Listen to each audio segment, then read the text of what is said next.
Hello, this is Lindy with Action Dictionary. Today I want to talk to you about not getting stopped. Action Dictionary is all about action, and not just action example sentences, but you getting into action and staying in action. When you are stopped, you are not in action. So sometimes you are so stopped, you don't even get started. You can get stopped in your studies. What about a work assignment? You can get stopped at work, and then you can get stopped in your career. What about your daily tasks you need to get done and not even starting? You're stopped.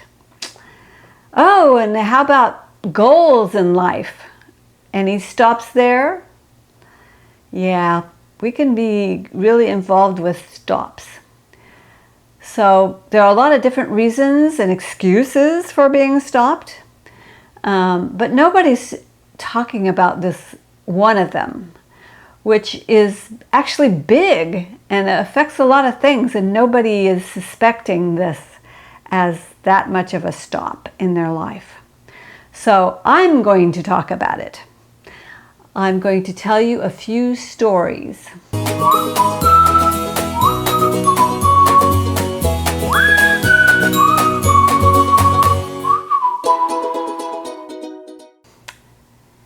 Okay, so the first story is when I was in college, I worked at a donut house on the weekends. And it was my shift, and I was taking over, and the girl before me was supposed to have whipped the whipped cream. She was a young thing, supposed to whip the whipped cream. And she didn't do it. And I asked her, "Why didn't you whip the whipped cream?" I will come back to this story to finish it in a minute. But here's another story I'm going to tell you about. I was in college. I was in my senior year. It was 6 weeks before graduation, and I quit. I had a good grade point average. There were a lot of good excuses and reasons why I quit, but none of them were the actual reason I quit, which I found out years later what it was. I'll tell you the end of this story in a minute as well. Next story, aptitude test. I had to take an aptitude test to qualify for a job, and I didn't get a good score. I was a straight A student. High school, I had good grades in college. I had a great GPA. How could I not do well on an aptitude test? But I got stopped. I'll tell you the end of that story as well. All these stories end with the same major problem that nobody's talking about or seeing as the issue that it is in stopping you. So back to the donut story. So here I am. I'm asking her, "Oh, why didn't you whip the whipped cream? Didn't you read the instructions?" And so she said, "Yes, but it didn't make sense." So I go to the refrigerator, I open the door, and I pull out the whipped cream. And I looked at the instructions. It said to whip to maximum volume. So I said, "What does volume mean?" She said, "How loud something gets." Oh no. It didn't make sense.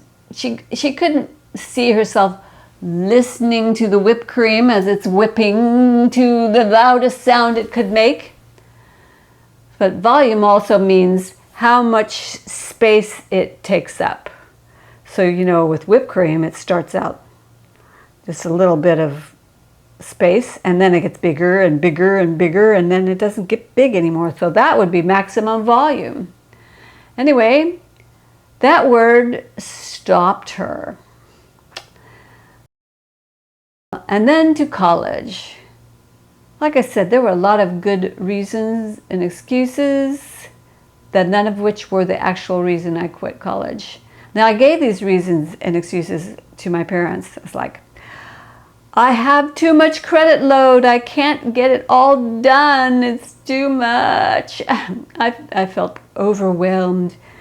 And also, my newly wedded to husband was not a very positive person in my life.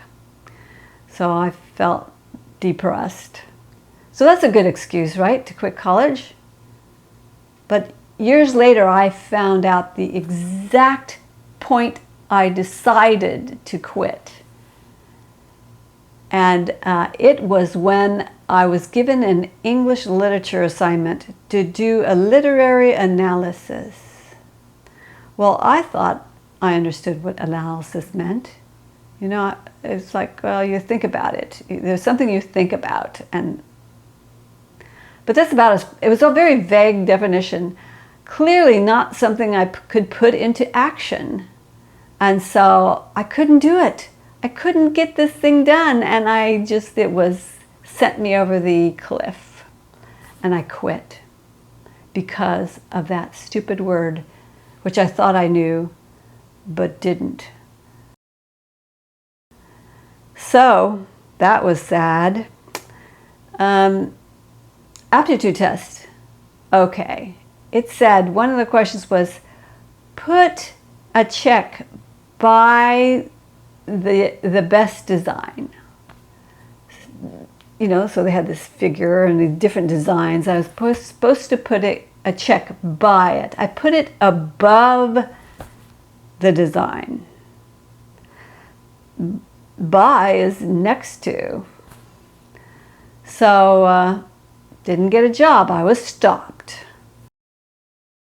So, anyway, those are my stories of being stopped by words that you don't really know. You cannot put those words into action, and you don't suspect they are stopping you, and it's just hidden from view. There's other reasons why.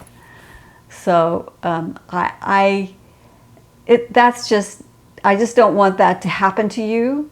I want you to stay in action, and you need to be alert to this one. There are other reasons, but you know, I would look for this, really. But I'm going to end this story with a success with words. That's what I'm going to do. I'm going to give you a story of a success with words. Keeping in action. So my daughter was in 5th grade at a Waldorf school. And in 5th grade, they studied Greece. And they, at the end of the year, they have this Olympics with the different Olympic events. And the kids do these Olympic events, and they meet with other Waldorf school and they compete. So my daughter was an artist and not much of an athlete, but she said she was going to be throwing the javelin, you know, the javelin. And not much chance of her throwing that farther than anybody, but she said there was a grace award. You could do it, you could get an award for being graceful. So like, well, how do you apply grace award? Oh, grace. So we looked up and tried to find out how you would do grace. How would you do grace?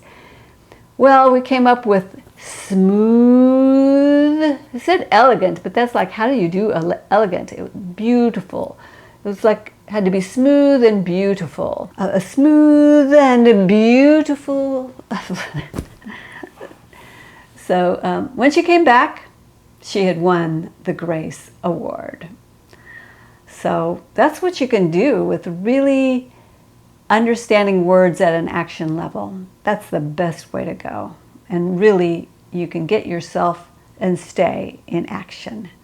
So that's all I have to say. Thanks you for listening. Bye.